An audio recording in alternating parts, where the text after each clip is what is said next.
This is a quick video I'm doing because I tried to figure out this for ages and I couldn't figure out, my van wasn't starting, and I was getting the immobilizer like that, and when I turn on the ignition I wasn't getting lights, and I was literally driving the van and I pulled up on a job, and then I went to get back into it and it wouldn't start. So I went and I got a new box and key and reader, and that wasn't the problem.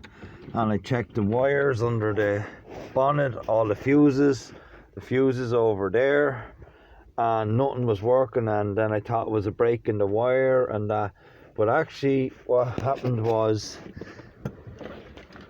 behind the radio here is a load of wires there, and I think there's a connection runs in at the back of that, and I literally pulled them wires around and my ignition came back on with the old key and everything in it. Like, so if you're having that problem and you're not getting any dash, that's the problem. I have my lights back there now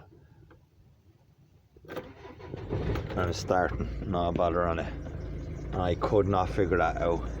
So there apparently there is a little connector block in there somewhere, and sometimes doesn't make connection properly. You give them wires a wiggle if you're not getting dash lights and you're only getting your immobilizer, and 9 times out of 10 it's not the immobilizer. If that's flashing, it's usually not the immobilizer. It's usually down to some sort of the wiring, and I thought it was ECU. I thought it was the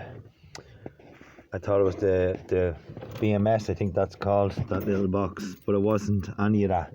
It's literally just the wiring in there. Okay, so hopefully that helps some of you out.